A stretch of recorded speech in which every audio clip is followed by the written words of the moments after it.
When I started experiencing feelings and thoughts about wanting to take off my hijab, I just felt like that's something that we should talk about. Assalamu alaikum, mi gente. I think I just came up with a new intro. My name is Natasha. I'm an online content creator, primarily on Instagram, but we're making our way on YouTube. Most of the content I make is centered around modest fashion, Muslim lifestyle, and I make a lot of content about being a hijabi. Now, a lot of my content is about motivating women to put on hijab, to keep on hijab. Even though right now I'm the most confident I've ever been in my hijab journey, alhamdulillah, I had thoughts recently of wanting to take it off. Now, a little bit of background context. I first started wearing hijab in October of 2020. That doesn't mean that I wore hijab all of that time. I have had my own fair shares of ups and downs. When I first started wearing hijab, it looked very different to how I wear and style my hijab now. My level of coverage has even fluctuated throughout the years, and alhamdulillah, I'm very happy with where I'm at, but it wasn't always like this. When I started experiencing feelings and thoughts about wanting to take off my hijab, I just felt like that's something that we should talk about. Because I know I'm not the only one out there who experiences these same thoughts and feelings, and I want y'all to know that it's not just you. It wasn't just like once or twice, it was like an everyday thing. Now, I talked about this on my Instagram stories the other day. It seemed that what I went through and the lessons that I took from it really resonated with y'all. So much so that I decided to make a YouTube video about it. Now, when I say I wanted to take it off, I don't mean permanently. I didn't really have thoughts like that. I have had thoughts like that before, and I actually have taken off my hijab before. This was a little different in that I would just have very random, impulsive thoughts of like, what if I just took it off? I was thinking to myself, who would know? I could go into the bathroom right now, rip it off, go back outside, and nobody would think any different. Nobody would know I'm a full-time hijabi. Nobody would probably even care. And I think it was the fact that it was so easy. It was so easy for me to just take off my hijab, so easy for me to just go out in public and not be a hijabi in the eyes of everybody. And that really scared me because hijab is something I work so much towards. It's something I think about all the time.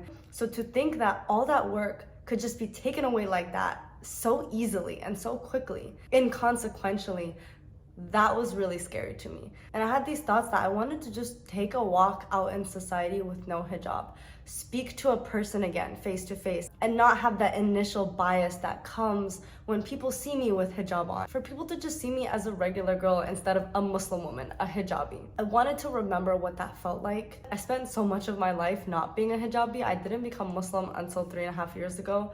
So even though I'm really confident in my decision to be Muslim and in my decision to wear hijab and dress this way and present myself with this new identity to the world, sometimes I miss how things used to be. My life used to be a little bit simpler. People didn't have that negative subconscious bias the moment they look at me. Boiling it all down to just an impulsive thought that was coming into my mind quite frequently, I think is the best way to describe it. Just like when you're driving down the road and you kind of just get that thought where you want to like, just whip the wheel to the side. Even though I probably wasn't gonna actually go through with it, because I think now I've gotten to the point where if I went out in public with no hijab on, I'd probably feel naked. But it was just the fact that I was having those thoughts. I felt guilty, I felt disappointed in myself. Like I had come so far in my hijab journey and in my confidence to not feel this way, to not want to take hijab off anymore, to want to be a covered woman every day of my life. I had worked so hard to build that up. For these thoughts to just come so suddenly, it made me feel like all the work I had done to get here was for nothing. What's the point of me clawing my way to get here if I can just slide back down to where I was before? But I noticed a couple of things that were different this time around versus the last time I felt this way. The last time I felt this way, I actually went ahead and I took off my hijab. I went out in public without hijab, astaghfirullah. I had zero desire to want to wear it anymore. I just did not want to be a hijabi anymore. I did not want to be associated with hijab. I didn't want to dress modestly anymore at all. I had a very drastic shift and a very negative sentiment towards hijab and towards modesty. And yes, I still wore it from time to time, mainly to stop people from talking and gossiping about me. And I kind of wanted to keep up that face that like, no, she's still a hijabi, even though I was not wearing it anymore. I don't even want to say part-time. The only reason I was wearing it was to keep up appearances and facade, because I didn't want to deal with judgment from everybody and their questions, etc. And when I was going out without it on, I didn't have an intention of when I would become a full-time hijabi again. Like, that was the last thing on my mind. I remember I was packing up to move halfway across the world, where I would be away from all these judgmental eyes. I would be starting a whole new life in a whole new society, surrounded by people who don't even know me. I would be given the chance to kind of reinvent myself and my personality and my identity. And I was like, what better time to just not be a hijabi anymore than now? Because I won't be, oh, that girl who took her hijab off. I'll just be a regular Puerto Rican girl. People won't even have to know I'm Muslim. I won't have to deal with that anymore. I really was gonna get an opportunity to reinvent myself. And I remember packing to move to Australia, and I barely brought any modest clothes with me. Now, I want to get into comparing how that situation was so different from now. But before I do that, I'm sure you're wondering, what happened then? Because clearly, I kept hijab on, right? Maybe some of you are feeling and going through what I was going through back then. So I wanted to share what changed my mind into becoming a much better hijabi now than I was then when I was considering taking it off. I think it was several big things at once. One, the people I was surrounding myself with showed me that they didn't really care whether I was modest or not. But what was even more special to me is that they found value and beauty in modesty. Very supportive people that, yes, they support my decision to show up in the world the way that I choose, but they also are reminding me that I'm beautiful in my hijab. I'm beautiful while I'm dressing modest. And that was when I realized just how important your inner circle and your support group is when it comes to hijab, or honestly anything in Islam. If I'm surrounded constantly by people who don't like hijab, don't think it's good for me, think modesty is ugly, don't see any value in it, don't see any value in me as a woman choosing to cover, that's not the best group to surround myself with. It's not gonna have a really good influence on me. Especially if I'm just following hundreds and hundreds of bikini models on Instagram every day, seeing how beautiful they are, seeing how society praises them for their beauty. I'm gonna start to associate that image with being beautiful. And the moment I don't match that, what's gonna happen? I'm not gonna feel beautiful. So I think who you surround yourself with, the community that you're in, that's where you're gonna pull your definitions from. They find value and beauty in modesty, in being a hijabi. That just made me feel good about myself. It kind of helped me shatter the beauty standards and connotations that not only is society constantly pushing on us, but that I grew up with my whole life. And that brings me to the next thing that changed. I just stopped following all of these models. I realized that following these people didn't really make me feel good about my hijab journey. I wasn't in a confident enough space with my hijab to be able to be fed all this information on a daily basis and not allow it to affect me. I think now I'm in a very different place, alhamdulillah, where I follow all sorts of women. They're all amazing. Some of them are Muslim, some of them aren't. They all walk through this world very differently. It doesn't affect me in the slightest, alhamdulillah. But at that time, that was really, really what I needed. I kind of needed to rewire what beauty looks like in my brain.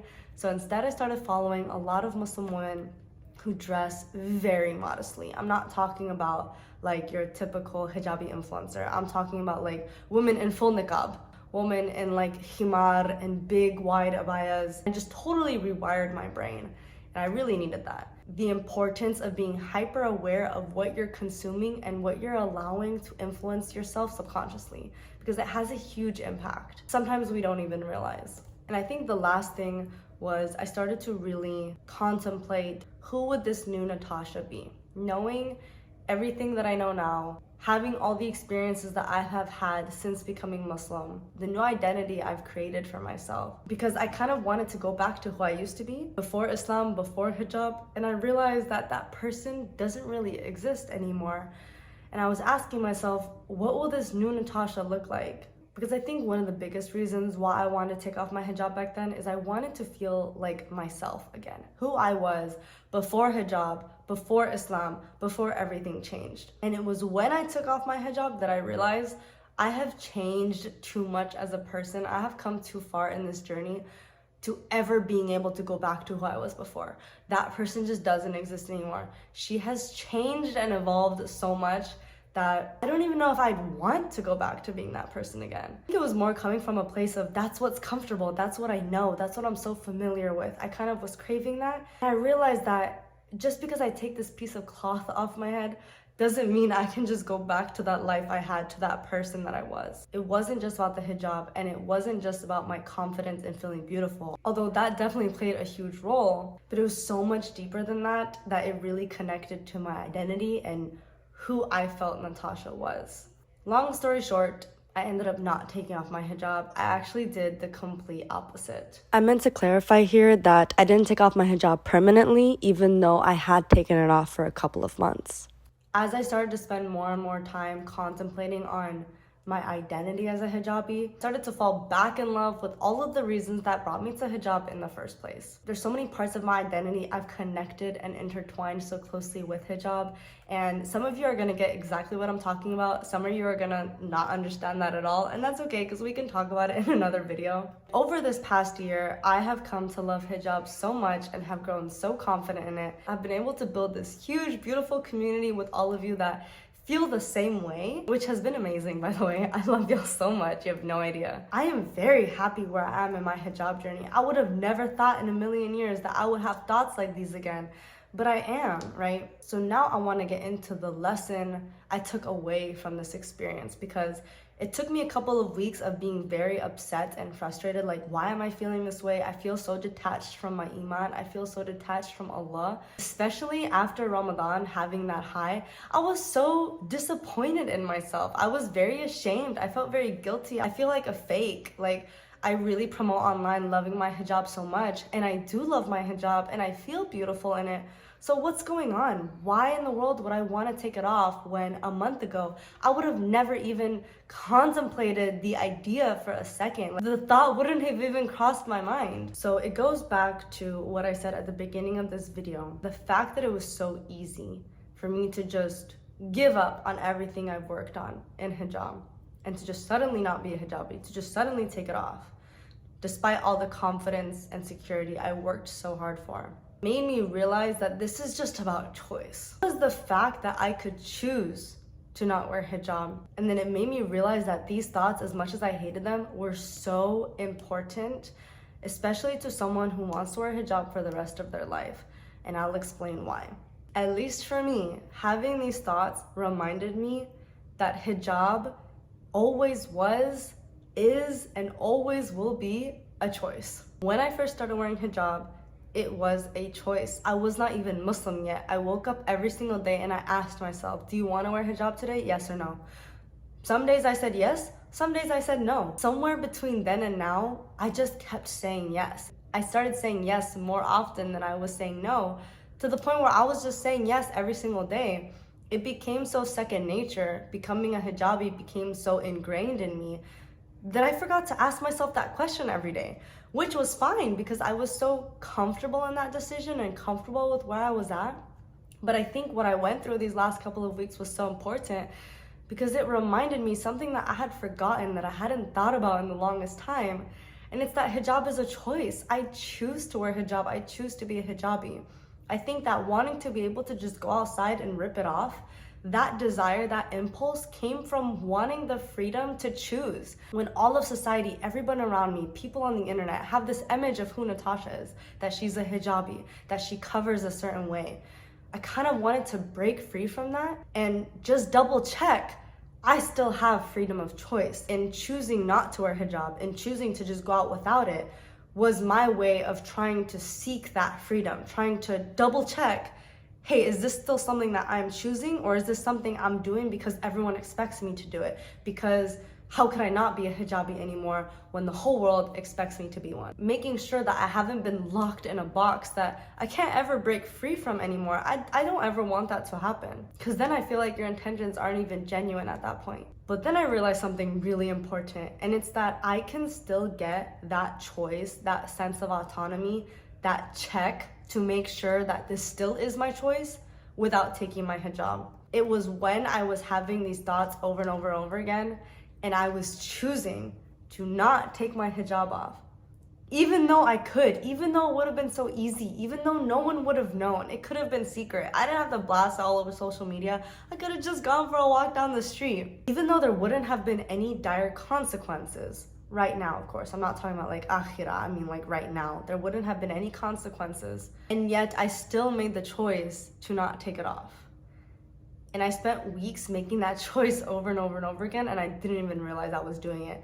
To the point that 3 weeks later, I'm sitting here so frustrated, like, do I really have this autonomy? Is this really a choice? And I didn't realize what I was doing this whole time while I was questioning was choosing hijab. I could have taken it off weeks ago.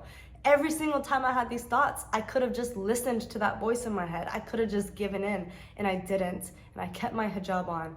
And in doing that, I found my choice. I reminded myself that this is a choice. I reminded myself that I do have autonomy, that I do have freedom, that I'm not locked in a box if I don't want to be, and that at any point, I could just stop being a hijabi, and yet I'm choosing to be one. Instead of framing it as like, oh, I'm a hijabi and I'm choosing not to be one, I'm framing it as like, I'm just a woman and I'm choosing to be a hijabi every single day. I'm having trouble putting it into words, but inshallah, I'm really hoping that it's resonating with some of you, especially who I know have been through this. Maybe you're even going through it right now. So I wanted to make this video to, one, remind you, you're not alone. We all go through it. And if you look up to me as a role model for whatever reason, note that I'm not perfect. I have my own struggles. Even though on social media, I'm pulling up with my hijab, all good, everything all covered. Y'all are not seeing me in real life. Y'all don't know the ups and downs I go through. Just how Iman has ups and downs and it fluctuates, hijab is the same way. Even though maybe on the outside I'm looking the same, y'all have no idea the turmoil that's going on the inside. And I think it's so important, if I am gonna influence women to wear hijab and dress modestly, I need to share that because I wanna show you it's not all sunshine and rainbows. It can be really hard. Even if you get to the point where I'm at, where you think I'm good, I'm set, I love hijab, it's so easy to just fall back to where you were, into that stage of doubt and insecurity. It's not to discourage you from starting your hijab journey. It's just to remind you that that's normal, and when you're choosing to wear hijab, you're embracing all of it. Not just the good, but the bad too. The feelings that come with when you're at a low. The feelings that come with this struggle of back and forth. That in itself is a jihad that you will be so rewarded for, inshallah. Telling yourself, I'm about to become hijabi, is not saying, oh, inshallah, I wear it perfectly for the rest of my life. Inshallah, that happens, but that's not what starting this journey is about and committing to hijab is about. Committing to hijab is not saying, I'm gonna wear it perfectly for the rest of my life. Committing to hijab is saying, I'm gonna keep trying. Not just in the times when it's easy, but in the times when it's hard. Even if trying doesn't look like trying to anybody else. What happened then, even though it didn't look like I was trying, was such a fundamental building block in my foundation as being a confident, strong, happy hijabi. That needed to happen then to get me to where I am now. Sometimes the most important growth is taking steps back. Sometimes you have to take a couple steps back to get even further than you would have gone had you not taken any steps back at all. Your choice can be in choosing to wear hijab, because you could take it off and you're choosing to keep it on. And that right there is your choice, that you're doing this for you and you're doing this for Allah subhanahu wa ta'ala. So, sorry if that was a lot. I'm looking back so happy that it happened, because now I feel even stronger in my hijab. I kind of feel like I've just advanced to the next level. It was a hard level, but I got through, alhamdulillah. I really hope it reaches the right people at a moment when they need it the most. So, inshallah, that is the end of this video. We have grown a lot in the last 2 months, alhamdulillah. We have grown to 15K subscribers, which is absolutely insane. If you don't follow me on Instagram, please do that. I'll link my profile in the description below. If you haven't hit the subscribe button and you're new here, go ahead and do that. I promise it's gonna get lit. And for those of you who were here before and saw me doing my little Disney intros, I think I'm gonna try something a little bit different, because I'm really looking for an intro outro that resonates with who I am and the identity I want to portray to the world. So, assalamu alaikum, adios, and hasta pronto.